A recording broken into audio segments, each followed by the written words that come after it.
I think the biggest struggle with analogy sometimes is you are required to have a very good understanding of what you're trying to build an analogy of. If you don't have a good understanding of it, I mean, it's kind of like if someone says, can you explain in layman's terms what quantum mechanics means to me? Well, if you don't have a good understanding of quantum mechanics, you can't.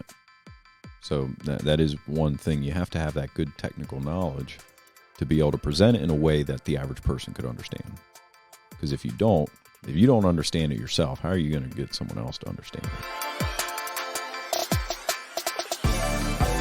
Welcome to the Waste No Day podcast, a podcast specifically for and about the home services industry as it relates to plumbing, heating, air conditioning, and electrical.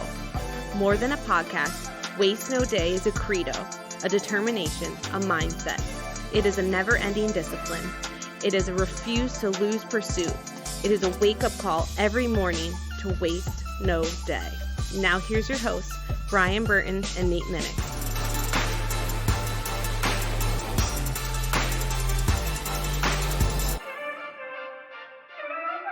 Hey, welcome to another episode of the Waste No Day podcast. Your hosts Nate and Brian are hanging out with you, and we are excited to bring another episode to you. This week, we're focusing on the blend, bringing our mixers to the table. We're going to be focusing on bringing the technical side and the communication side together into one harmonious moment.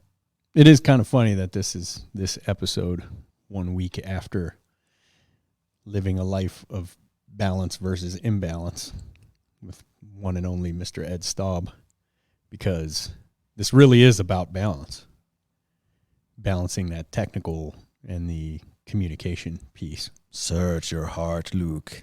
It's also the week after May the 4th be with you. So we're just bringing balance to the force all the way around. Thanks, Nate. No problem. We're excited to bring Tyler Zimmerman on the show today. He's going to be talking to us about how you can effectively be both technically minded and sales proficient at the same time. And we're going to even do some role play with him. It's going to be great. We're going to talk to him about his life and what he's doing now. But before then, we're going to turn to Brian for our quote and break this down for you. You know, it's not that I'm not a Star Wars fan. It's really not. I'm a Star Wars fan. Uh-huh. I grew up with it, you know. I love me some Mandalorian. You did. You were there for the original, 1977. Was it 77? I actually didn't know it was before I was born. Oh, you were born after 77? I was born 2 years later. Really? Yeah. Oh, can't tell. Yep, 79. Yep, I remember the 70s like it was yesterday. I like the new Boba Fett series. That was awesome. Loved the Mandalorian. Like the movies as they come out, but yeah, I don't know. It's a lot, isn't it? Disney does what Disney does, and they milk the cow. They hype the crap out of it. May 25th, 1977, as it turns out. Wow, look at you go. I knew you were a Star Wars nerd, bro, but I had no idea. Yep, well. You celebrate May 25th? yeah, exactly. Bringing balance to the force. How about that quote, Brian? The major work of the world is not done by geniuses. It is done by ordinary people with balance in their lives who have learned to work in an extraordinary manner. Gordon B. Hinckley. Gordon B. Hinckley was definitely a Brian Burton fan because you are definitely doing the majority of the work. And not a genius. I thought you were going that way with that. Well done. Because you're not a genius. Well done. Oh, yeah. Shout out to all the normal people out there, present company included. But you know what? It is absolutely right. It is the majority of all of us who are doing what we do every single day. Makes the world spin. Yeah, buddy. I'm looking at you here, Nate. Not a plumber, not an electrician, not an HVAC tech installer, anything of the sort. Not a salesman. Seriously, not. This is good. This is good. Keep going. The compliments are dripping. It would be tough to think that Nate would do well in a selling situation. Although being around our training here enough, you may be able to hit some home runs.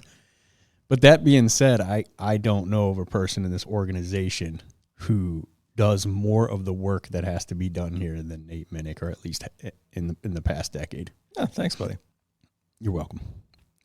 Now onto the jokes. Now back to the geniuses. Now let the geniuses conspire some more. Oh, yeah. Speaking of a genius, Tyler is a genius in his own right. And he's bringing the subject today, talking about these two concepts of, as we mentioned before, technical and sales. And regardless as to which side of that line you fall on, we want to be pulling towards the middle. And that requires us to constantly be improving in whatever areas of our weaknesses. And one of the things that you brought up actually in training here recently, Brian, was the concept of avoiding complacency by not becoming, and get this, a sea squirt. The sea squirt. It's my favorite animal now. Why don't you wax eloquent here for us a little bit, Brian, and bring us up to speed on the sea squirt. So the sea squirt, an analogy of complacency. The sea squirt, it hatches. So a sea squirt is like a little spongy volcano that could be like stuck to a rock or some coral or something. We saw one in California. I don't know what it was, back in like 2009 or 2008, something like that, in Oceanside. And I touched this little thing and it just spit water out, like straight up. Like, what was that all about? And I didn't have Google then, but I did like some research on it, and then it came up again here recently with my kids. And we dug into it a bit. They hatch as like tadpoles. They have a primitive brain and like a poorly developed eye, but that they can see, and a wiggly little tail that helps them swim, even like a kind of an underdeveloped spine. And their job, they cannot eat. They have no mouth, so they would starve to death pretty quickly. So their job is to swim around and find a good spot that they consider home. And they will attach to said home by that eye. They just like glue themselves to the rock or the coral or whatever. And once they've glued themselves to their new home, they no longer need the eye. They no longer need the tail to swim. They're there for life. They actually no longer need to think. They don't even need that spine. So what do? Since they can't eat because they have no mouth, they digest all of that. Yeah. Yeah, it eats its own brain and then just becomes a spongy form. It's not lifeless, but it doesn't think. It doesn't work anymore. It's done all the work it needs to. It's found a cozy spot, and it gets complacent. Now it just sits there, and the waves wash plankton and whatever else in and out, and it just catches and digests this food kind of automatically. So it becomes a shut-in, if you will. Surrenders its freedom also. Yep. Can't go anywhere, can't move. It's stuck there until, that one wave washes it out, or, I don't know, a stingray eats it or whatever happens next. It's stuck. So it surrenders all of the work and all of the hunt and the chase and the stress of paying mortgages and bills and searching for that next big thing and setting and achieving goals. But it coughs up its freedom. Like you said, it's stuck in this position for the rest of its life.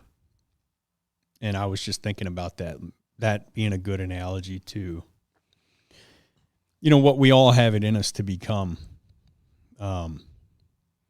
which is complacent, which is like, I got this position right here, man. It's pretty comfortable, Time to attach. Yeah, buddy. We're cool, right? And sit here and feast on what comes by. And we got a maid in the shade. Fat and happy. Yeah, we're management team. We got a nice podcast. Got a nice company ride. It's time to put our feet up and chill, right? Bingo. And so now what? Turn off the audiobooks. Forget about listening to other podcasts, other trade podcasts. And coast. Got to listen to Gary V on the To The Point podcast this morning. It's only like 25 minutes or something. It was like shower, brush my teeth, get dressed. It was over. I'm like, thought they were going to do another hour on NFTs, man. I was all excited.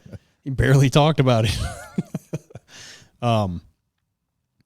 Yeah, but that's the like the natural mode is to just go into complacency and drift off into the sunset or whatever. And you have to fight against that. And especially if you're not at a point where you feel like you're achieving your biggest goals or your wildest dreams in your career, the first thing I would recommend is to turn that music off. Stop listening to music in between your calls, at your desk, whatever you're doing. One thing, just make the workday the workday. If it's between the time you leave your house to get to work and the time you get home, maybe when you leave the shop or whatever, your last call, maybe you can turn on your music or whatever. Other than that, you're only listening to things that are helping your career or development. And I would say probably career. Waste no day. Listen to this podcast. It's like 88 hours or something now, 90 hours. What better way to spend 90 hours than listening to Brian Burton? Right. Pontificate on stuff I know very little about. Yeah.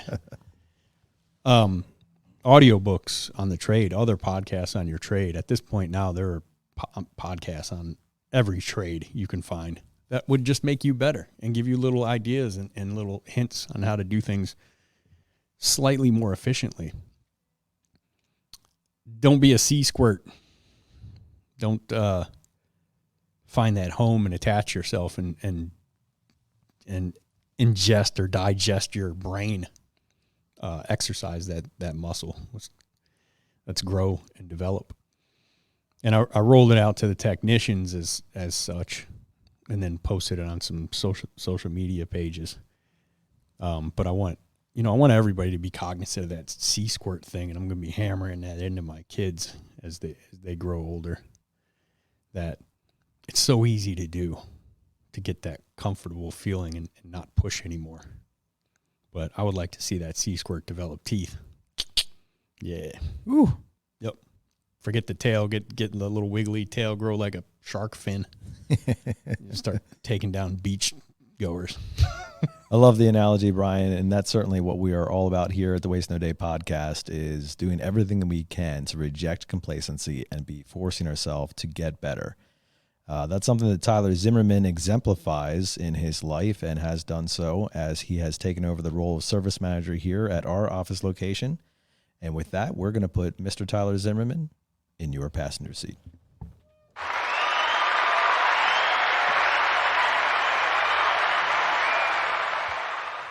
Our guest today is Tyler Zimmerman. He joins us as one of our own here at Lancaster County and 1 Hour Heating and Air Conditioning.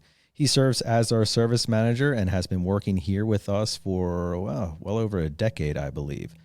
An original native to Lancaster County, Tyler has grown up living on a farm, gotten into the automotive industry, and eventually found his way into the trades and was one of those learn it as you go type guys. Although he had a great background in the automotive industry, he cut his teeth under the tutelage of Mr. Scott Rule, actually, and was able to develop into the man that he is today. Now he does a fantastic job at leading our teams here, both in sales and service, and we're bringing him in as an expert, not only in the subjects, but in his own life, and how to bring those two topics together. With that, welcome to the show, Tyler. Hey, Nate. How are you? Doing great, man. Good. It's good to have you on. Glad to welcome you back. Been a long time since the crypto episode where Tyler made his Waste No Day debut. Yeah. Waste No Day debut. That was what, last year? That was last year. That would have been... It was summer. It was right before Elon was on Saturday Night Live because we were talking about him mentioning Dogecoin and which way it was going to go. And hey, spoiler alert. Went up. It went up right before he went on the episode, and then it crashed hard and has continued to do so since. Ooh. Sitting at around, 15, 16 cents a coin now? To be honest, I wasn't even paying attention. However, I do remember what I said that episode. So, what'd you say? Screw Dogecoin? That I would never buy it. Yeah, you did say something like that. Yeah. Vindicated. Good call there. I hope everybody took my advice. Yeah, I'd wish I'd sold, but my buy-in average, which they'll do of all the coins you've ever bought, I started buying Doge when it was 0.008, 0.8 of a cent per coin, and then I bought some at like 40 cents. And it's at 16 now, so my average is right around where it's sitting now. So not too much won, not too much lost. But fortunately, I'm in the NFT game now and doing pretty well on that. Yeah. Soul Gods. If you guys haven't checked them out. That's SOL. SOLGODS. Yeah, check those things out. Oh, we're going to make the Waste No Day NFT anyway? Are we going to do that now? Or Might as well. Yeah. Well, yeah, I don't know, Brian, but we can surely take a look at that, joining the crypto market. And if you've heard Tyler's voice before as the silky smooth that it is, you may have heard it on our TikTok account. We actually have a TikTok account, the Punctual Pros TikTok account, and he is the current holder of our most watched video. Yeah, what is it, 4 days running? Well, I think we made it Friday. Oh, is it? Okay. Yeah, so we're at about 5 days now. Yeah, it's 5 days running and is just about to hit 100,000 views. Yeah, man. I think we went from 300 followers to over 1,200 over the weekend. Yeah, it's pretty exciting. It's been shared like 500 times. Yeah. What did you talk about in that? How to test capacitors under load. That's right. Yeah. Sexy topics. Yeah. Very. It's hot stuff. Very. I was Apparently I'm fair like, amount agreed. Obviously. Tyler has 100,000 views and he shows some cleavage, or how do you get down like that? I'm like watching the video going, I wonder if this works for the microwave, because I keep blowing a fuse with my microwave. We're replacing our appliances at the end of the year, so I don't want to replace the microwave right now. And then my wife said, no, that's not the color we were going to get. And then we get another one anyway. So I need to get that thing. You want to stop by later? Stay tuned for our next episode when we video Brian taking apart his microwave. It's already been done. I keep changing the fuse and putting it back together, and it keeps blowing them. So. Yeah, I doubt that test would help you out. Well, that is fantastic, Tyler, and we're glad to have you on our TikTok channel, and we're glad to have you on the show today. We're going to be talking about the idea of how to join together the concepts of technical proficiency with sales mastery, right? So many times I think even outside of the trades, like just in general, right? You're generally a technically minded person, or you're all about the sales and communication. But how do we mold those things together into the same department, the same human being, the same technician in a truck, and do it successfly? And you are one of those guys who has done that. Yeah, you can be. You see it often where somebody's good at one, and great at the other. Like a really technical guy who can do all right at selling, or a really high-end salesperson who can be a good HVAC tech or plumber or electrician. What you never see is somebody who's great technically and also great with communicating and, for lack of a better word, selling. Tyler blends those two very well. Very, very highly competent, skilled HVAC technician who's in love with the trade and loves everything about it and could spend the rest of the day talking about the HVAC trade. We'll also go to your Nana's house and get a huge job out of it. And she'll love me. She will love him. And then when son-in-law calls later, like, you ripped off my Nana, Tyler will do a very good job of technically explaining everything, and then we'll be putting one in at the son-in-law's house later. But tell me more about how to test a capacitor under load. For real? Yeah, No, absolutely. please Let's go. Okay. Well, I guess to answer your question first, I think people in general, oftentimes, they often hear you're either a technical person or you're not, right? So they put themselves in these boxes. Yeah. And unfortunately, they tend to, if they think that they're only a technical person, well, that's what they are in their head. They put themselves in that box where they're not able to do necessarily anything else. Do you They think don't that's like one of they're good those self-limiting beliefs? Mm-hmm. This is all I've got, so this is all I can be. Right. So I see it the other way around more often than not. You have a guy that's very, very good at building rapport with a client. He's very good at getting jobs done. You try to explain something to him technically, and right away he goes, I'm not a technical guy. I can't do it. Don't even bother explaining it to me. And I just refuse to accept that. I mean, we've all had to learn different things. It's not difficult. So when you say that you refuse to accept that, I mean, what does that conversation sound like? Do you reprimand them? Do you coach them up? Do you change your approach? What does that look like? I don't reprimand. If anything, I build them up. So at some point, they were brought down to the point where they don't think they have technical ability anymore. My goal is to try to make that an easy transition for them to realize you can be a technical person. You can do both simultaneously. It's not one or the other. But you have to, that's a lifting someone up. You can't tear them down at that point. You just have to lift them up. So you lift someone up by one, maybe showing them ways that they weren't aware of before, doing it with them. So oftentimes a guy will say, well, I just can't do something like that. Maybe they're even on the job site and they say this. Then you do it with them, and all of a sudden they are capable of doing this. So oftentimes you have to do it with them right then and there to show them, hey, you obviously have this ability. We just did it together. So, this whole idea that you don't have any technical proficiency is a bunch of nonsense. But yeah, I think more than anything else, it's more limiting. I think people box themselves into certain areas. They think that they lean in one direction and can't lean in the other direction. Well, hey, great teaser there, Tyler. We're going to dig into that a little bit deeper. But first, let's check in with your own story here. So you're currently serving as the service manager for 1 Hour Heating and Air Conditioning in our hometown here, our office, our business, and we're proud to have you doing that for us. But tell us, how did you get started in the trades? What's kind of your story?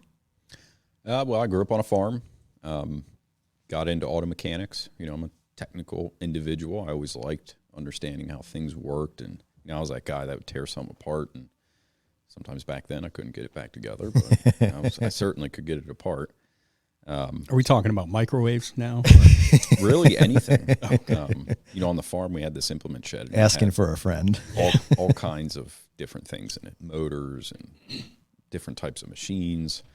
And my best friend and I, we would go in there and just start tinkering around and tear things apart. I don't know how we didn't kill ourselves a few different times, but that was really where it all started, just this curiosity of how do things work.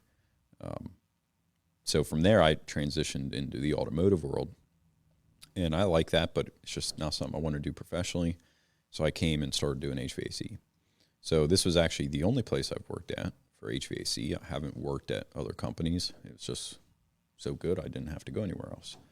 But then I had the pleasure of taking on this position at the beginning of the year. Nice. Now, did you learn on the job, or did you have some type of schooling to learn the HVAC trade itself? I had a couple weeks of schooling in Arkansas, actually, at Ultimate Technical Academy. Oh, good stuff. Yeah. So there was some schooling. I mean, the vast majority of it was on the job with our service manager at the time. I did have the unique advantage that I'm a master technician with the automotive stuff, and refrigeration there is the same as it is in your home. And did you go to school for automotive? I did. Okay. So you did have the advantage of understanding the refrigerant cycle and all that, which is fairly complex in terms of the trades. Right. We don't go as in-depth in the automotive world. Like superheating and subcooling are foreign topics to an automotive technician. But you have an understanding of how the stuff works, what the components do, things like that. So I had a pretty easy transition than somebody who would have, came from retail sales or building homes into the HVAC trade. So how long did it take you once you got here and started your on-the-job training to get into your own truck?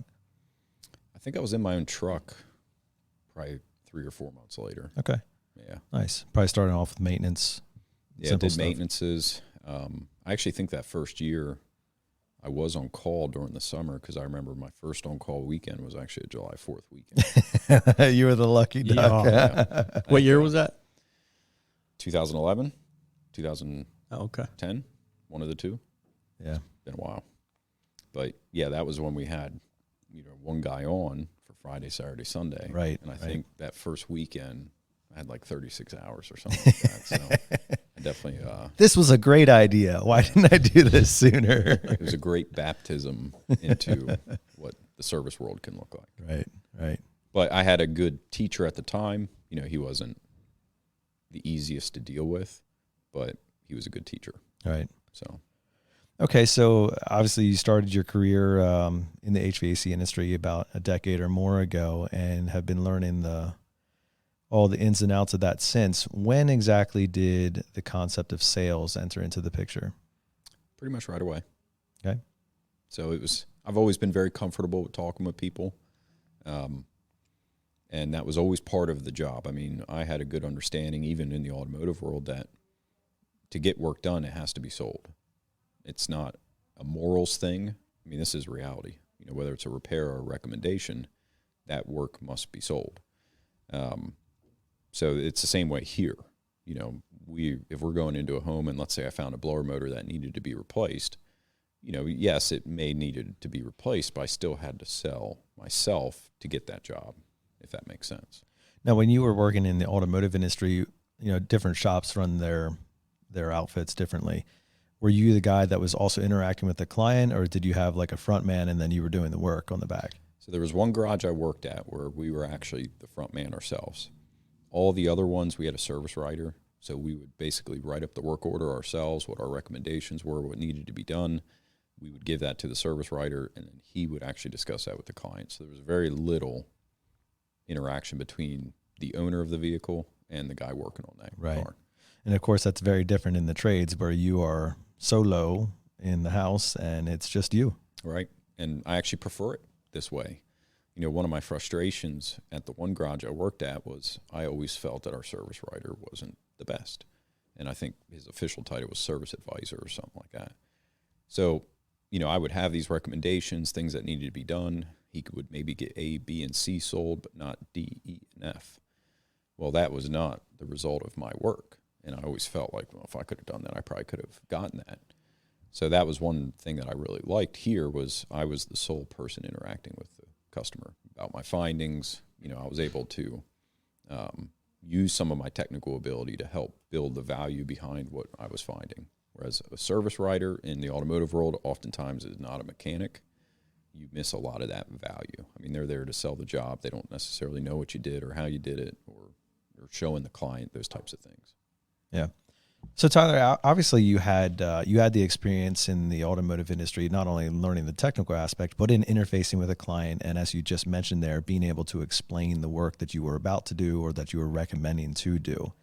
So when you transitioned over into the HVAC world, I imagine that came with a lot of similarities in terms of discussing mechanical items that need addressed and wear and tear that came with it. But that doesn't necessarily guarantee that you're going to be, as Brian mentioned earlier, anything better than just good. Now, earlier in the show, you described yourself as mechanically inclined. You were the type of guy that took stuff apart. So how does one make the jump from, hey, I can at least explain why you should change your capacitor to every time that I do this, or most times than not, the customer is in agreement and I am great, quote unquote, at sales? Well, the first thing I could say is if you have a history of doing this and not being able to get it, you need to change something up. If you keep doing the same thing, expecting different results, definition of insanity, I think we've all heard that. But ultimately, if something's not working, don't expect it to work tomorrow. If you have a history of something not working like that. For myself, I think one advantage that I have is I'm a pretty empathetic person. I can often, whatever you want to call it, you get a feeling or you get an impression about how a person is or how they feel, despite the fact that they haven't told you this. You can kind of tailor the way you are with this individual based on their personality and maybe what mood they're in or whatever else. It's something I've always had a natural ability to do.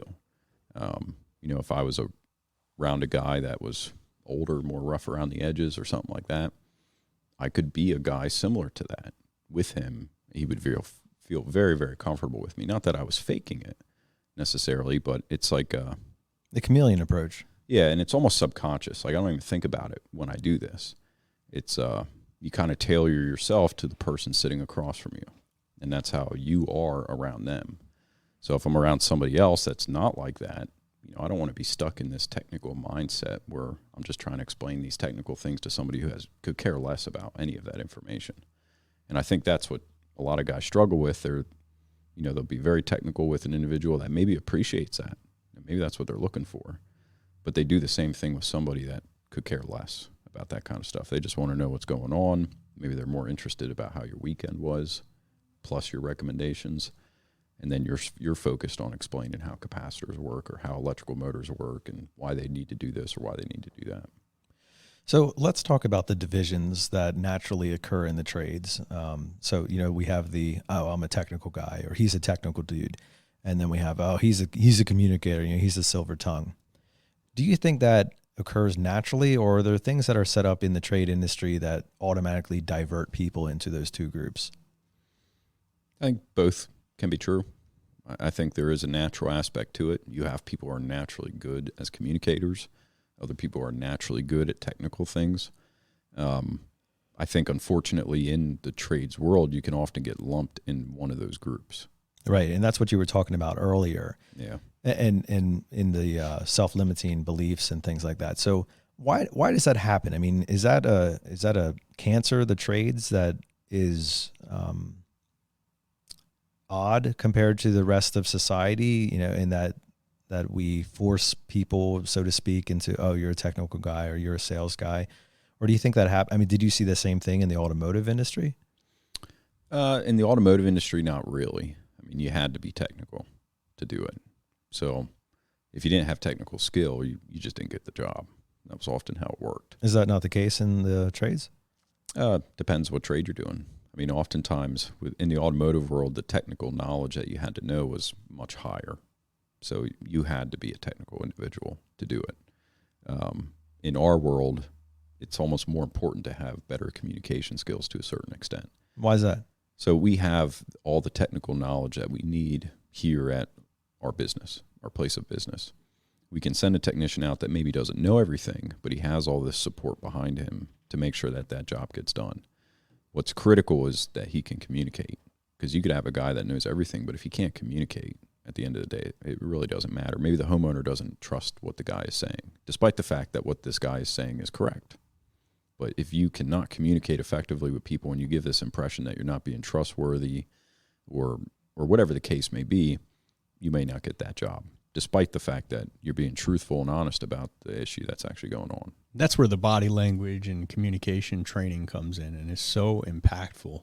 It makes a difference. Nerves, like the same nerves that you might be the most confident, guy in the world at 23 years old and have the best possible intentions and a heart of gold, but you go up to talk to that woman that you have your eye on, and you become a nervous wreck just because you're nervous, because you're not good at this. You look extremely unconfident and untrustworthy, and you give her the creeps, and she wants nothing to do with you. Not because you have bad intentions whatsoever, but it's no different in this.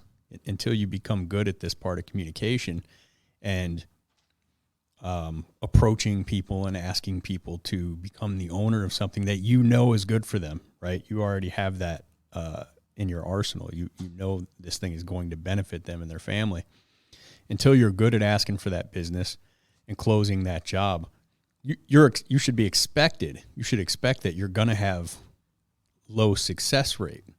And the problem with especially high performing technicians, particularly in the HVAC world, these guys get very technically proficient. They get cocky. I mean, we all do as we get better and better at our craft. And then you go and try to become, a communicator. Let's face it, most of the guys who are just big haters on the selling part, they tried it and were horrible at it. So they just go on about tearing down anyone who's good at it, right? Mm-hmm. I'm not off there. This is what they do. Yeah. I was the same way until I got good at it. And then you realize that there are just professionals at the communication part, like there are professionals at the plumbing part or the HVAC or electrical part. And you realize that there are people who do it wrong in both ways and give the trades a bad name, but that's not everybody, and it's certainly not the majority. So until you've had the communication training to match your technical training, you should expect that you're going to fall on your face. It should go no other way. Like, why would it? The challenge is these guys get down on themselves, and then selling becomes the problem. Not me not being good at selling is the problem. And it's tough to, what we want to do here is get the message out. Like, you just need to be trained. Go find some training. Go to a company that does a lot of training at communication and body language. So to your point, they get nervous. The nerves take over. They're not doing it well. And what the client reads, almost like it's written across your forehead, is, you're lying to me. And that's not the case. It's just what it looks like because you're nervous. Right.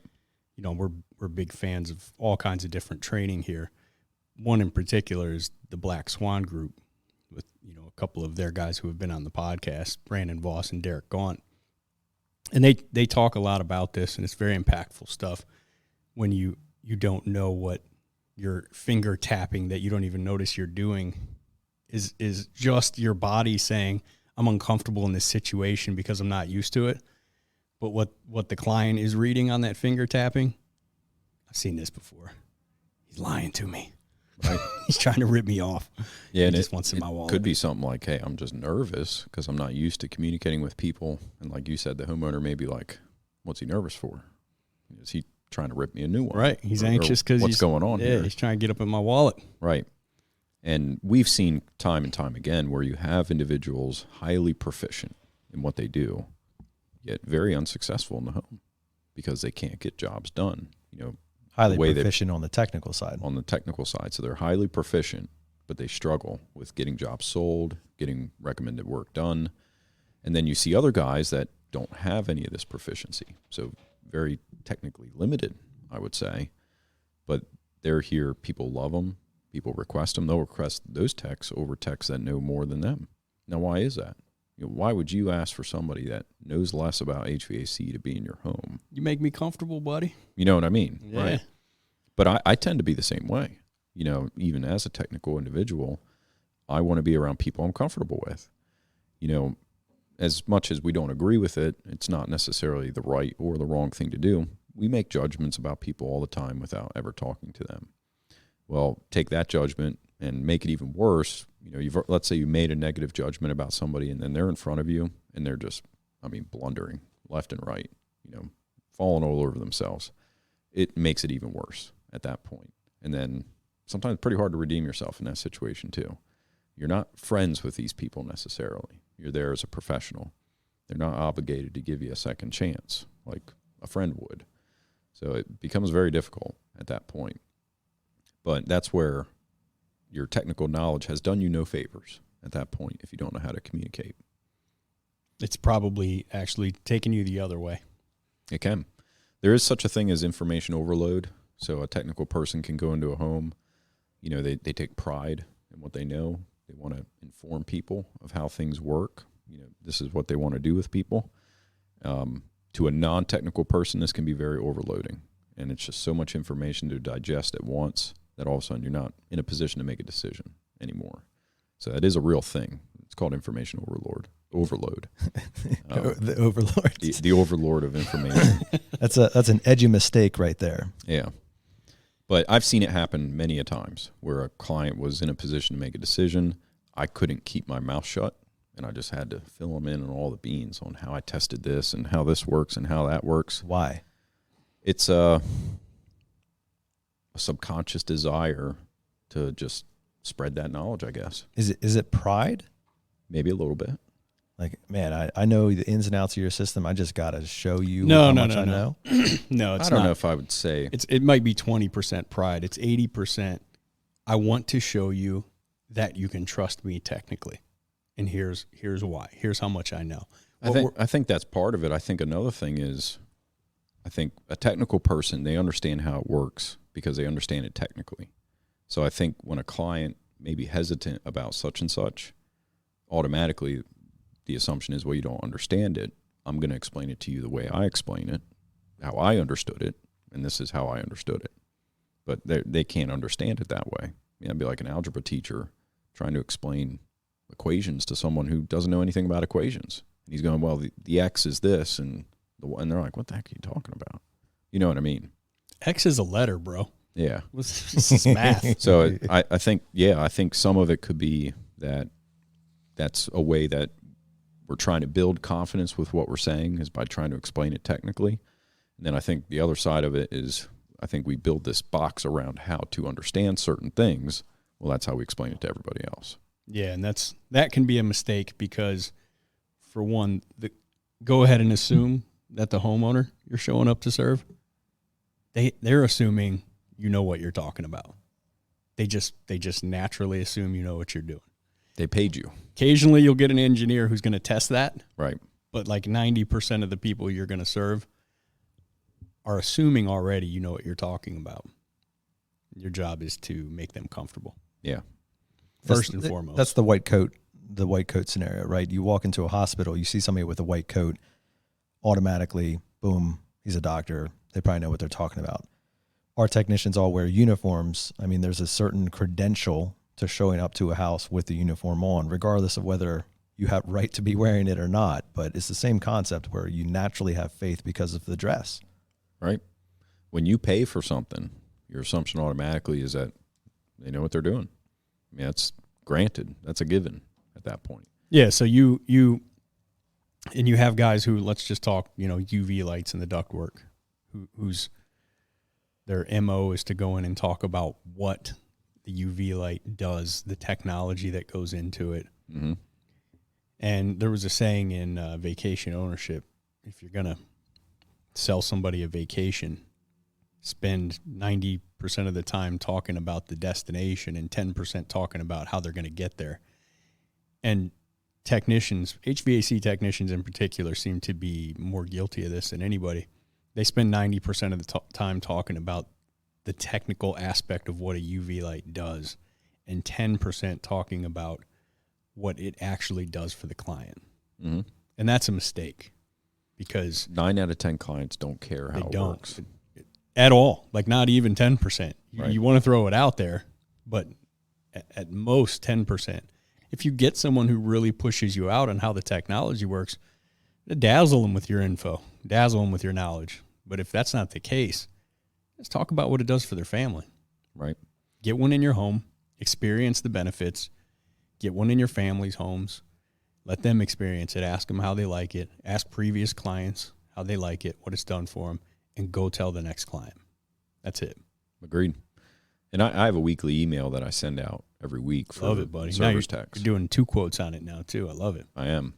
So I try to find some sort of motivating quotes on there, inspirational quotes. But there's a portion on the bottom there. I think it's very important that technicians understand how this stuff works. They need to know the technical side of this stuff. They can't be telling people wrong things or incorrect things, that what the expectations are for certain products. So I have all kinds of links on there, how UVC systems work, how ionization systems work, how HEPA filtration filters work, et cetera, et cetera. And that is for the technicians so that they know 100% how these devices work from a technical basis. Right. But there's a note underneath this, and it talks about this information overload, that this is a very real thing, and that most people do not need the vast majority of this information that you're reading. This is for you as a technician to hand out if you need to.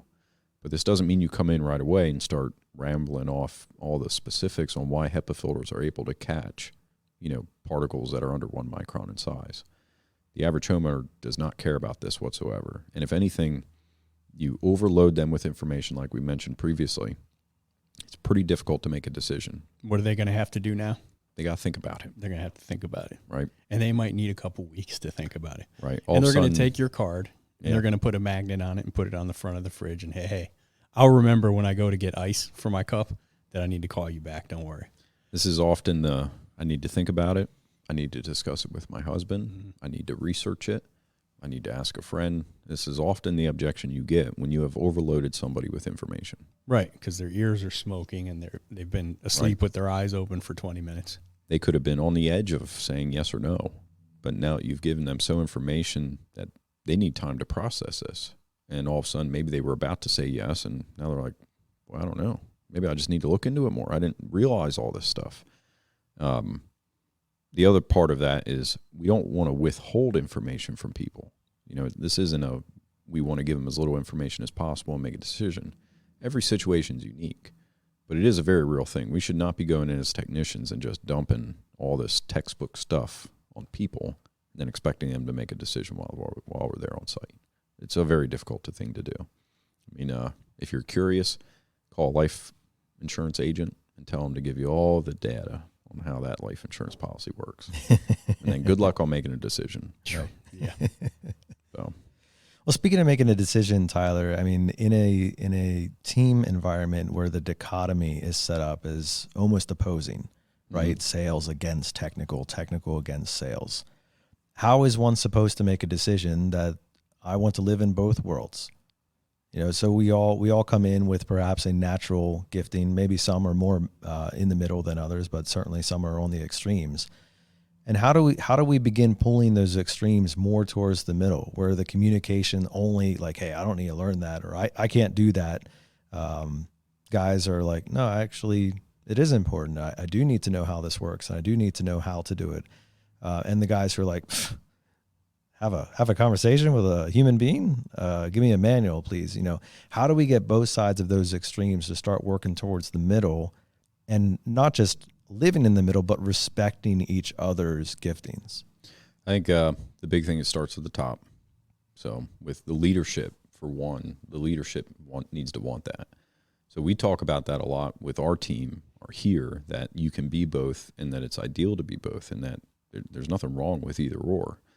Like, for example, sales, the big scary word sales or selling or something like that, we have a negative connotation to that almost automatically when you hear that word.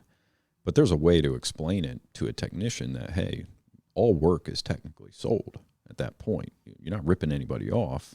You're not taking advantage of anybody. It's not greed. This is for the continuity of business. It must be done. That usually will help.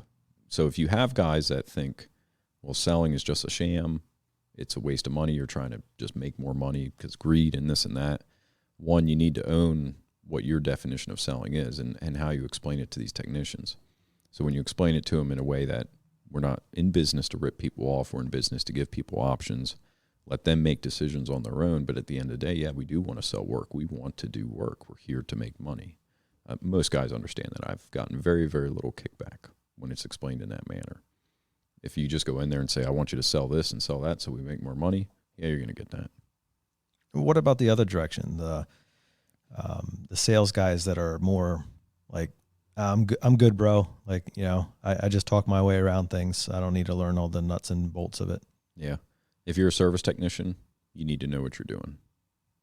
That's how I work around it. If you're not in a 100% selling position, if you're a technician and there's tools in your truck, you need to know what you're doing. All right, so let's talk about developing those skills. So earlier you mentioned about how you can walk somebody through their natural aversion towards, like, I don't feel comfortable doing this, and then all of a sudden you're doing it with them and boom, it's done, and instilling that belief. Give us some examples of how you have done that in the field, where you've taken a guy or two, that is more on the communication side of things and a little less confident on the technical abilities, and how you've begun developing that into them. So for example, we have a technician very, very good at selling, not particularly good with some of the technical side of things. And he was very insistent that he just was not able to do these things. Like, I'm not a technical guy. Don't even waste your time. It's just not for me.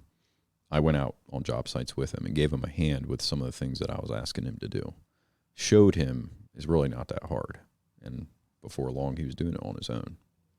Now, what was the major hurdle that you had to get over there? Was it just something in his mind that had to click? Did you have to force him into doing it? Or was there something that he actually needed physical training on? I think a little bit of all three. There were a few things with electricity that didn't click for him. So it was very difficult for him to imagine, like, what he was going to do to get this job done. Oftentimes you kind of have an outline for how you want to proceed with a repair or installing something. He had a very difficult time kind of planning this out in his head, like where he wanted to start, where he was going to be in the middle, and where he was going to be at the end. He had a little bit of trouble understanding how the stuff was put together because he didn't have a good understanding of electricity. So, yes, I see you have it wired up this way. I have no idea why I'm wiring it up this way, if that makes sense. Right, the theory. Right. Thirdly was he never did this before. So there was this intimidation factor. I've never done this before. I don't want to do this. I don't think I could even do this. And that was the attitude. We went out there, we did it, explained it, did it right in front of him. He actually helped me while we were doing it. And he got to see firsthand that, one, it wasn't insanely complex. Two, he could understand it. It wasn't beyond understanding. And three, it could be done in a timely manner. This wasn't something that took hours and hours and hours to do. You could do it in a reasonable amount of time. Now, you've recently started employing the idea of virtual reality training into helping guys become more technically competent. Speak a little bit about how you're utilizing that tool and how it's being received in the field. So the guys like it. Obviously, for those that have strong technical competency skills, it's probably not needed very much. But bottom line, in in my opinion, let's say you're a very good communicator, you're not very good technically. I think you need to get good technically because it's going to make your job on site that much easier. You get to spend more time doing what you're effective at, which is communication. If you're spending an hour diagnosing something that most guys can diagnose in 15 minutes, that's 45 minutes worth of time that you wasted when you could have been doing more productive things with your time. So that's really how I talk to guys about why they need to focus not only on their communication skills, but also their technical skills. Because we do have scenarios where guys they're extremely good communicators, but anytime they run into a problem or they see something that they weren't expecting to see, all of a sudden their calls stretch out for quite a long time. Their communication tends to go down because they're trying to get the job done. Maybe they don't have as much time to talk to the client, build that rapport, build those options. So overall productivity goes down because they're sitting there. One, they don't understand what they're doing. Two, they're trying to figure it out while they're there. And three, they're wasting a ton of time. But that's the big thing for me is with VR, it gives you the ability to hone your technical skills, not in front of a homeowner. You get to build that confidence. You get to develop that routine. So on a service call, let's say it's a no cool, what's my process for how I run this call? Guys like myself and some very, very high technical guys, we often take for granted like how we approach these calls and what steps we take because we've been doing it long enough. It's like breathing. Whereas if you ride along with some of these younger guys, you can tell right away that it's an issue. Sometimes they have to sit there and think, well, what am I going to do next? Or, okay, so I'm going to a no cool. What am I going to look at first? Right? So VR gives you the opportunity to nail down a process before you're ever in a client's home. If you have a good process, you have a good technical understanding, you can spend more time doing what's effective. Right. And you don't have that pressure of an actual homeowner looking over your shoulder in reality is what they do a lot of times. And you're trying to troubleshoot in your mind, like, what should I do next? That's always a tough situation. And we've all been there at some point.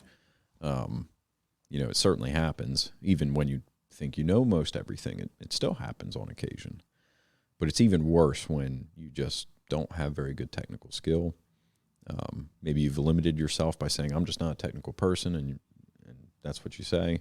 Whatever the reason may be, that is a difficult thing to overcome. When you're in front of a homeowner, they expected a professional in their house, and they feel like, well, we just paid however much money to have a guy in here, and he's can't figure out what's going on. He's calling 10 different people trying to figure it out. Yeah, and that VR training is super cool. You're using the Oculus headset, so it's like you're actually looking at a unit. You have to pick up your tool bag and take out the meter and actually apply it to the unit and do all those things. So it's a great tool, specifically for like younger guys in the trade who are coming up, but also even just brushing up on some skills that may have kind of rusted up a little bit. Absolutely. We need to take pride in what we're doing. We want to provide the best level of service to homeowners that we possibly can. And I know some guys had mentioned that they get caught between a rock and a hard place when they don't know something amongst their peers. So if we're in a meeting together, let's say I ask, hey, John, what's the answer to such and such? If he doesn't know the answer, that can make him feel very uncomfortable. I was the exact opposite. I was most uncomfortable in a home when I didn't know something, and the client was expecting an answer. They're like, that's why we called you, because we thought you knew something, and you're telling me that you don't. That's when I was the most uncomfortable by far. Yeah. So the VR training you're using for technical competency and certainly seeing some good effects there, as well as just general overall training in the field work and all those types of things. And what about back on the sales side? What is the virtual reality side of training sales, or can it only be done in the face of a client? And so what Brian often does is with sales training is actually do role playing, where you're forced into having the conversation. Obviously, we can't actually, have a unit that is leaking right there in front of everybody, but we can have a conversation where I have to communicate to you, hey, this is leaking, this is not going well, this is broken, this is not working properly, and work my way through the objections that somebody who's the stand-in customer for that morning is going to put on the table.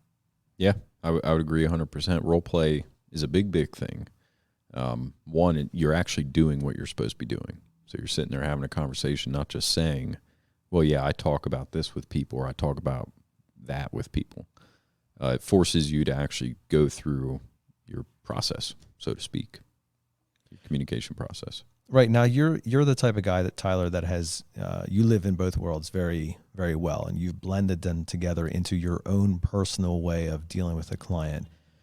As you review back upon your career and the things that you have learned and picked up along the way, what have been some good like takeaways that you say like, hey, this was something that really helped me progress technically. This was something that really helped me understand the communication side, and this is how I put them together so that I am, the full picture technician in front of the client. For myself, I was always good technically. It just comes fairly easy to myself, understanding how those things work and things like that. I always felt like I was naturally pretty good at communication as well, but probably linking it together. I mean, honestly, a lot of training here helped over the years. So I always felt that I was pretty good at communication, but we had a lot of training here. Ed Staub, Matt Buckwalter, Brian Burton, all these training. You're welcome. These training. Ed, we actually had Ed on last week. Yes, last week. Listen to that episode. Yeah, good dude. Absolutely. We used to see him every Wednesday. Well, or was it one Wednesday a month? One Wednesday a month. Yep. One Wednesday a month. I don't know if he would remember me. Maybe it's been a little bit, but obviously he would. Who could forget me, right? No. But a lot of what he said really helped, just with why you do what you do, how to communicate with certain different personality types, mirroring, for example, things like that. Yeah, pace, match, mirror. Right, which were novel ideas at the time. Like I never heard of these things before. But even me implementing some of those things into my routine made a world of difference. And then obviously the more and more you do this stuff, the more comfortable you get. I mean, you're pretty hard pressed to find many 15-year-olds out there that are super comfortable with just talking with anybody, right? At least a real person. Right. You get nervous, whatever the case may be. You do that for 10, 15 years, you're a pro a lot of times because you've had to talk to that many people. Brian and I talked in the past, like, go out with a friend and just force yourself to talk to somebody that is outside your comfort zone, where you would never talk to these people under normal circumstances. You may be stuttering, you may be stumbling all over yourself and sweating bullets the whole time, but the next time I bet you won't be sweating bullets necessarily. You might still be stuttering, maybe fumbling up your words. Maybe the third time, now all you're doing is stuttering. Well, right. Before you knew it, 10 times later, you're doing just fine. A lot of this is getting out of your comfort zone, forcing yourself to do something that you've never done before, and then also making yourself do that every time. It becomes habitual, and it becomes natural. You own it at that point. I mean, if you ever take me skydiving, I'm going to be a nervous wreck the first time. Knees are going to be shaking. Might just have to chuck me out the plane. I don't know if I could keep my legs under me. However, I bet you the second time, it ain't going to be that bad. Like I did the first time. It's nothing. That first time, yeah, might have some cleaning up to do when I land on the ground. We'll have to take you up on that.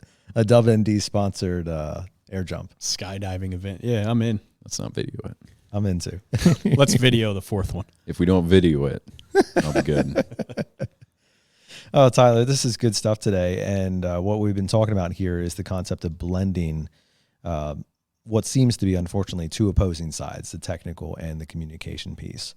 And now you're in a role that is basically coaching. I mean, that's, the service manager, of course, you're putting out fires and you're handling logistical things that need addressed. But in many ways, you're the coach of the team. At least that's how the service manager role functions here in our organization.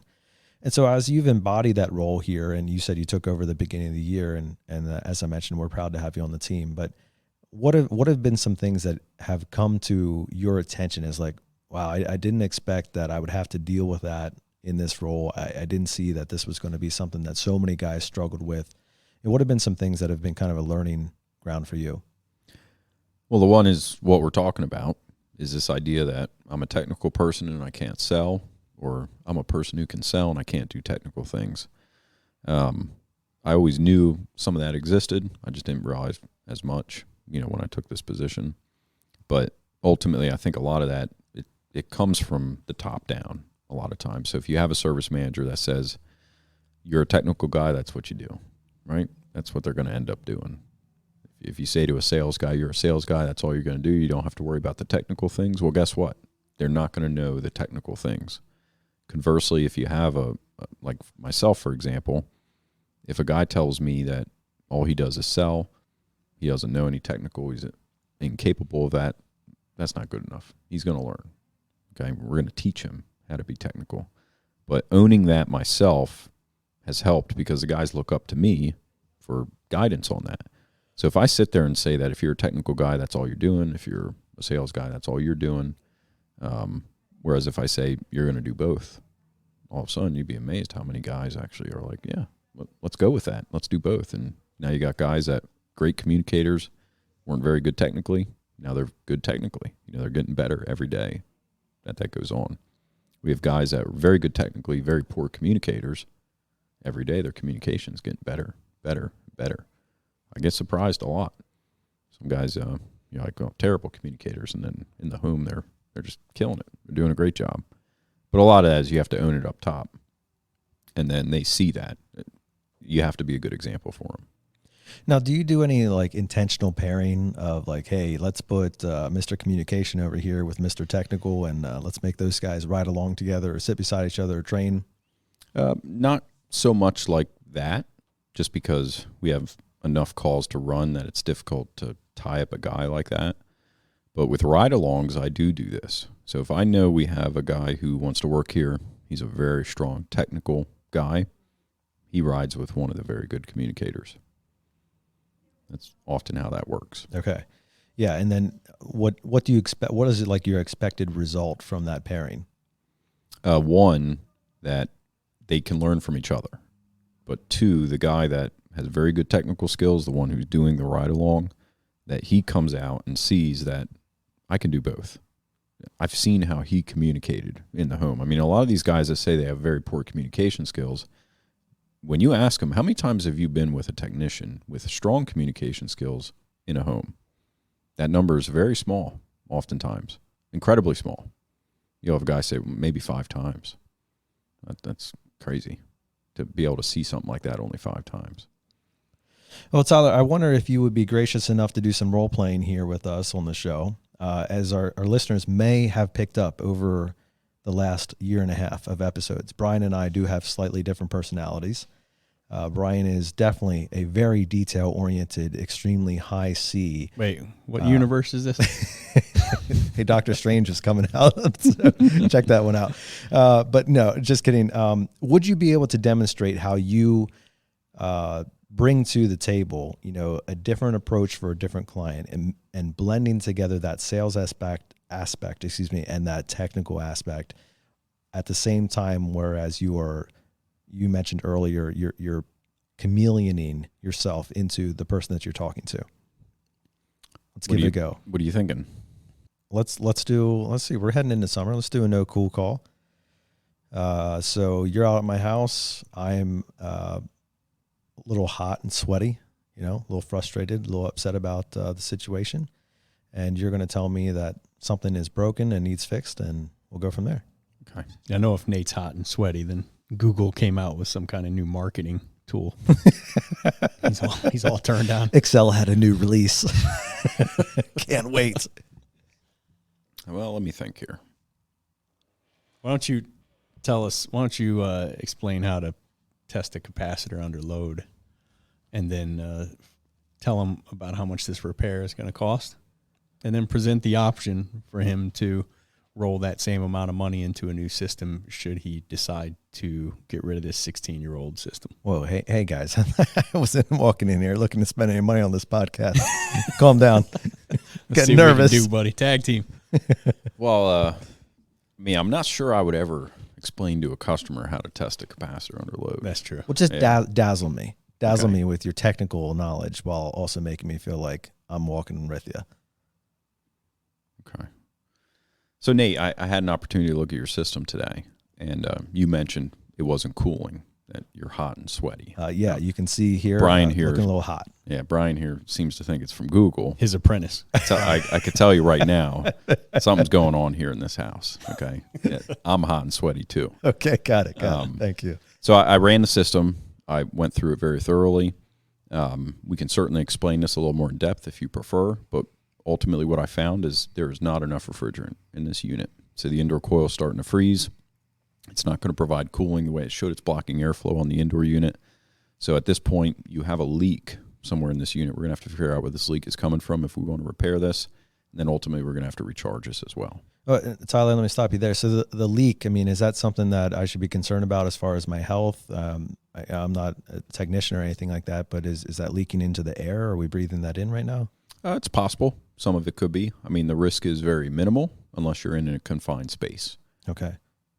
Well, I'm glad to hear that. That's certainly a concern. But I did have some questions about how the unit actually operates. Like, obviously we were having some experiences of it not working or not working well, right. And we started hearing some stuff kind of going on that was weird. Could you kind of like walk me through what exactly is not working? Absolutely. So I think first, let's kind of explain how this unit is supposed to work. So air conditioners don't magically make cold air. They transfer heat from one location to another. So if you remove heat from a substance, it gets colder. Okay, and that's basically what it's doing to the air in your home. Okay. Well, the medium that it uses to transfer heat from one location to another is refrigerant. That's what's actually absorbing heat and then rejecting it through the outdoor unit. That substance that we use to transfer that heat, in your instance, is low. There's not enough of it to transfer this heat from one location to another. That's why you're suffering AKA from the house is hot. Right. Okay, got it. And so because you called it a medium? A medium. So that's just a term for like the thing that is getting the heat outside the house? Correct. Okay, so that's not happening or not happening sufficiently enough, and you're saying that's because of a leak? Yes. So is there supposed to be a certain amount in the system? Yeah, so every system comes pre-charged. Sometimes you have to add a little bit extra after install depending on line set length, but the system is designed with a specific amount of refrigerant in mind. As long as it's charged correctly and airflow is okay, it should be able to perform your cooling needs as you see fit. In this instance, that amount is no longer in there. We can tell that by looking at the pressures on our refrigerant gauges. Not sure how much has actually leaked out, but either way, you're low on refrigerant. So we need to add some more. We do. All right. How much are we talking for that? Well, first we ought to do a leak search to see where this leak is actually coming from. So imagine air in a car tire, right? Imagine you had a hole in this car tire. You could simply put air in it. So you could run over to the car or the gas station, spend $1 on air, and fill up your tire with air. It's going to leak back out again. Same scenario here. So your system's completely sealed. It doesn't consume refrigerant. It's not supposed to leak refrigerant. So we need to figure out where this leak's coming from. So we can do a leak search. That starts out about $500 to go in that direction. And I would recommend we do that. Now, that's just to find the repair? That's to find out where this leak is coming from. Now, at that point, once we know where the leak is coming from, we can give you accurate pricing on, do we need to replace a coil? Do we need to rebrace something? There's a variety of issues that could be going on. So I don't want to promise anything or make you think anything until I know exactly where it's leaking from. Now, one thing you may want to consider before you make such an investment, it's a 16-year-old unit. You are beyond national average lifespan. It uses R22. This is a refrigerant that was phased out back in 2010. It was a 10-year phase out, so it was phased out in 2020. While we can still get it, it is very expensive. Realistically, you're on borrowed time with this unit, whether the repair is made or not. So that is something that you should consider. The cost of the repair, your utility usage with this unit. It's a 16-year-old unit. Your 16-year-old car is not going to get as good a gas mileage as a new car. These are all things to consider in making your decision. Realistically, chances are a coil is leaking somewhere. Probably the indoor coil, but we won't know for sure. If it is that, you're looking at probably a rough cost of $2,000 to $4,000, depending on the cost of the part and how much refrigerant is in there. How much is a new one, like a new unit altogether? I personally don't sell equipment. However, it's going to be slightly higher than that. Naturally, you will pay more to replace the whole unit than to make a repair. I don't think it's much more than that, but it really depends on what you go with. Yeah. Okay, so I'm looking at $500 just to get me started to even find out how much more money I'm going to have to spend. And we could be looking at $2 to $3 to $4 grand on that, or we could be looking at a new unit somewhere up above that number yet. I mean, if we did the repair, like what type of lifespan would I get on it? We would make no promises on expected lifespan. Sheesh. Okay. So you said it's 16 years old now, and you said that's above what national average is 13 years. Okay. The unit's low on charge. The main motor, and here's a compressor motor.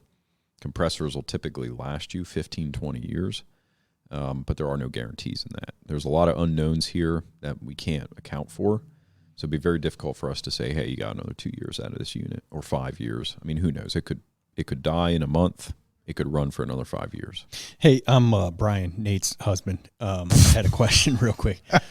You wish. What difference does it make if I just replace it now versus hope it makes another 2 years or 2 months even, whatever it is? Why not just wait and replace it then? Well, it makes a big difference. For one, have you seen the prices lately, what they have done in even 6 months? I am not in the HVAC industry, so no, I have not. Have you seen what your gas prices have done? Gas has gone up significantly. So everything has gone up recently. Now, one thing we have no way of knowing is what's our inflation going to look like next year. It's very possible that you have to pay more for the same exact work that we could do now. The other thing to consider is the utility cost. So utilities here, I think, went up about, 30% this year alone? Yep. May even be 40% in certain circumstances. Well, they just, was end of last year announced a 30% increase. Right. That tends to go up every single year.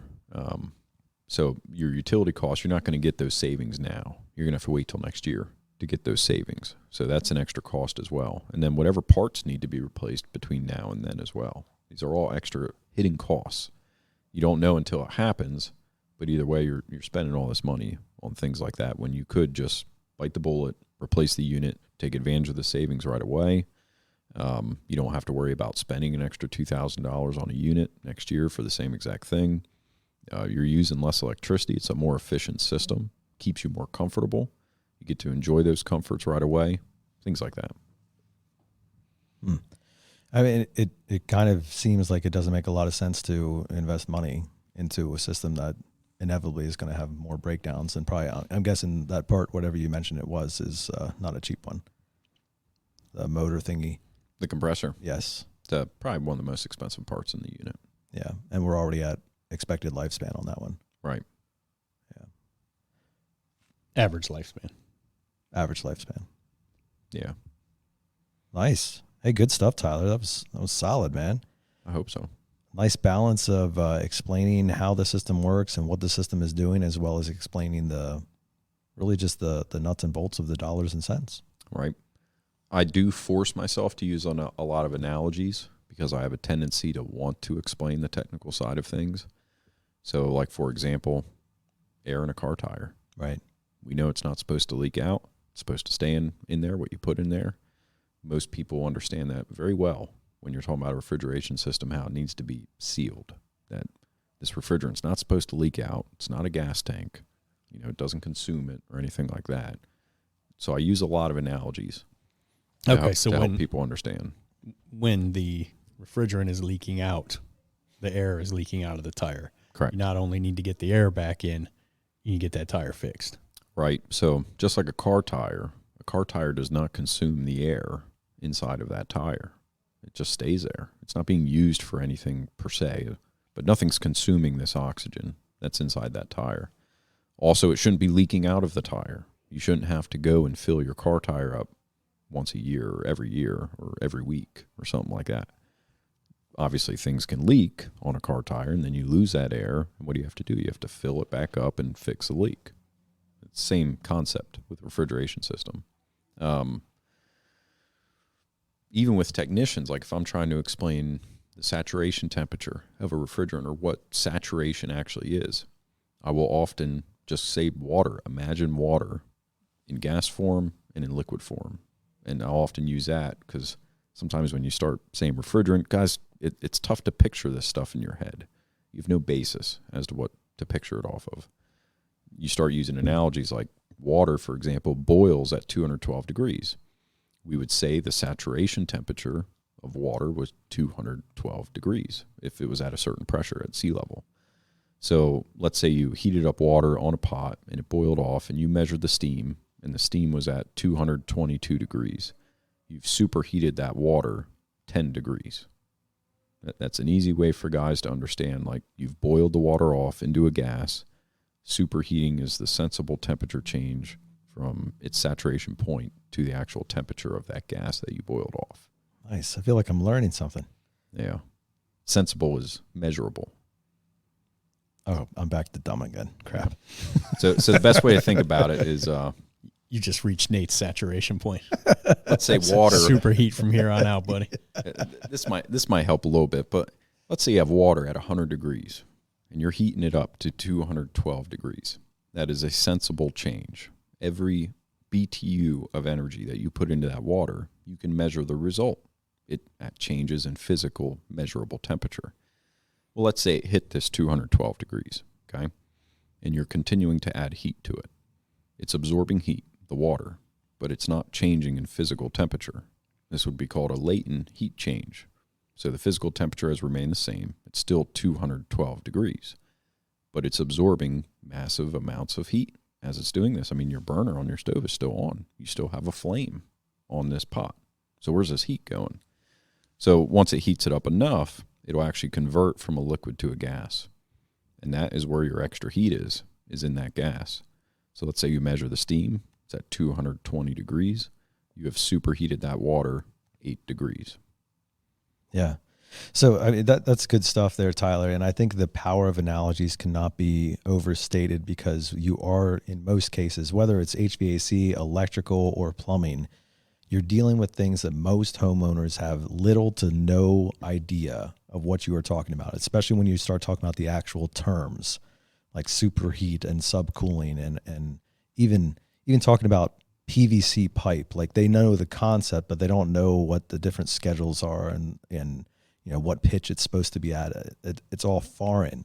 So the more analogies that you can bring in, the more things that you use a common illustration that relates to a technical, complex reality, the easier it is for that client to understand and then to move forward with you in the conversation to the part where you can actually provide a solution. Right. I think the biggest struggle with analogy sometimes is you are required to have a very good understanding of what you're trying to build an analogy of. If you don't have a good understanding of it, I mean, it's kind of like if someone says, can you explain in layman's terms what quantum mechanics means to me? Well, if you don't have a good understanding of quantum mechanics, you can't. So that is one thing. You have to have that good technical knowledge to be able to present it in a way that the average person could understand. Because if you don't understand it yourself, how are you going to get someone else to understand it in layman's terms? Well, we'll turn to Brian Burton now, as he's going to do that for us. Yeah, I was going to quote Albert Einstein. What did he say? If you can't explain it to a 6-year-old, you don't understand it. There it is. That's a good one. Yeah, so you do have to have that base knowledge before you can break it down. Otherwise, you're using an analogy that makes no sense whatsoever. Yeah. Well, you're going to be sitting there going, it just doesn't work. Kind of like, if you tried to explain to me how quantum mechanics works in layman's terms. Tell me some mumbo jumbo, I guess. But I'm still waiting. That's exactly what I would do. Mumbo jumbo my way through that, buddy. I see the gears turning. I was looking for the nearest cracked open window to escape through. Oh, Tyler, this has been good stuff today. And as we kind of start bringing things in for a landing here, I want to talk to you about the idea of what other people can do who may not have somebody like you in their corner. So obviously there are guys listening to this podcast who are more technically minded, and I'm sure there are people who listen to this who are the communication gurus, and they may or may not have somebody of your balance in their lives. So what can somebody like that do themselves to either begin improving or understanding, their opposite, or to help others along the way, kind of join them in the middle of where we want to be? Yeah. One, believe in yourself. Don't put yourself in a box that you think you can't escape from or be different from. The other is find someone that's opposite of you. if you're a strong technical individual, find a successful communicator. Conversely, if you're a successful communicator, find yourself a successful technical person and learn from them. So I often tell the guys, I'm not opposed to copying at all. Just make sure you're copying the best. You shouldn't be copying anybody that's worse than you, that's for sure. But if you were going to copy somebody, go find the best one you can find and copy them. And I'm totally okay with that. There's nothing new under the sun. Right. We're not doing anything original. You might take a little something and repackage it in your own way. That's pretty much the best we can hope to do. Right. Anymore with being it with presentation, with technical stuff. I mean, you're not inventing products, so of course you're copying somebody on something. Find a mentor that's further along, that is successful in that area, and ask if you can do some R&D, rip off and duplicate. Right. Now, the advantageous thing with finding someone that's opposite to you is that it's a benefit to each other. You're not just asking for him to give you something. You have something to offer as well. If you're a strong technical individual and you go find a successful communicator, not only can he relay some of that knowledge to you and how to communicate more effectively, you can give him some knowledge on how to be a more technical individual. So it's a good dynamic. It's not just a give, or take. It's a two-way street, not a one-way street, if that makes sense. So that's probably the two big things. I mean, even for myself, we have some guys here that are incredibly successful at what they do. And I often tell the technicians, talk to them before you talk to me. They did it better than even I did at that time. But find the best guy that you can, see if he's willing to show you a thing or two, and see if he'll run with it. That's the biggest piece of advice I can give. There's very few guys out there that aren't willing to help. Maybe it's different in other locations. Here we have a great team. Guys like lifting each other up instead of tearing each other down. So if a guy wants help and he's willing to go out there and ask for it, he's going to be given it. And some of our very effective communicators and very technical guys, they don't skip a beat. If they're asked to help someone says, hey, I'm really struggling with how to understand refrigerant, for example, they will get that help right away. But they have to take that initiative. You got to want that for yourself. So don't expect a very good communicator to go out of their way to teach you communication skills. You need to go out of your way to go talk to them to figure out how to be better with communicating. Role playing, especially for the guys that struggle with communication. Role playing is a huge, huge thing. If you are not comfortable with talking to people, and if that's your huge holdup, you need to do more role playing. And you need to do it in a group setting with your peers. You need to force yourself into those uncomfortable zones. You're going to build calluses, mental calluses, and this is what's going to help you in the home. If you don't have these mental calluses, you're going to be struggling in the house. Even technical, role-playing technically. That's another good way. You role-play technically at the shop, outside of the home. You maybe different scenarios. How do I test certain things? You build these calluses. You get this experience before you're ever in the home. And then when you're in the home, you have confidence. You're not trying to learn it on the fly with Joe the engineer behind your back breathing down your neck. So there's different ways of doing that. But Joe the engineer is at my house right now, by the way. He is. Joe Moore, our super, one of our other super techs. Yep. He's working on my HVAC system at home as we speak. Yeah. But the big thing is, find someone that's opposite to you. So like for myself, if I was a technical guy trying to improve my communication skills, I wouldn't want to go to Joe. Not that he's not good at those communication skills, but he excels technically. It wouldn't make much sense for me to go talk to somebody about something that I already excel in. That make sense? Sure. It's always great to just keep bouncing it off each other. Absolutely. If you're going to find a mentor in the part you're the weakest at. Mm-hmm. And again, if, let's say Brian was a great communicator, I was great technically, we can teach each other something. It's not just a one-way street where I'm just always bugging Brian. What kind of wisdom can you beam down on me today, right? No, we can impart wisdom back and forth. So it's a mutually beneficial agreement, so to speak. Well, this has been a mutually beneficial podcast for us, and I hope that our listeners have found it the same. Tyler, it's been a pleasure to have you on the show. We appreciate not only what you've brought to our listeners today, but I personally thank you for what you bring to our team here. It's so good to have you leading the crew, and you've done things to revolutionize our team in such a short period of time. It's truly impressive. I mean that, and I appreciate you taking the time to share your thoughts with us today. Thanks, Nate. Thanks, Brian. It was a pleasure. We're not only do we feel very fortunate to have you on the show today, but Nate, the rest of the leadership team for sure, and the vast majority of the people who are fortunate enough to be on the team here feel blessed to have you as part of this organization. And I mean that, I've been a fan of yours since I got here, probably a year after you did. As you can tell by being invited to the house many, many times and hanging at the bonfire with me. You're a great asset to this team, and I think to the trade as a whole. I think as your star continues to get brighter, and I believe you'll shine on the whole industry, and I'm excited to be part of making that happen. Thanks, guys. Well, we hope you enjoyed this podcast. It was good to have Tyler on the show with us, and I hope that you are seeking for that blend in your own life. Whether you find yourself to be more technically proficient or more communication strong, we want to be moving towards the center of both of those, pulling in both the know-how and the know-how to talk to about the know-how to the clients. That goes across the trades and even outside of the trades. And we hope that this podcast has served well in challenging you to strengthen your weaknesses and to help others do the same. It is our goal to be doing that each and every podcast. We hope that you enjoyed this one. Leave us a note, a comment, give us a 5-star review. We'd love for you to share this with your friends, family, and other people around the industry. And we can get the word out and help others to make their days and their careers more enjoyable and fulfilling. That's it for this podcast, and we hope that you have found it beneficial. We want to challenge you, as we do every week, to make sure that you are working towards making yourself better, to choosing to wake up every single morning and waste no day.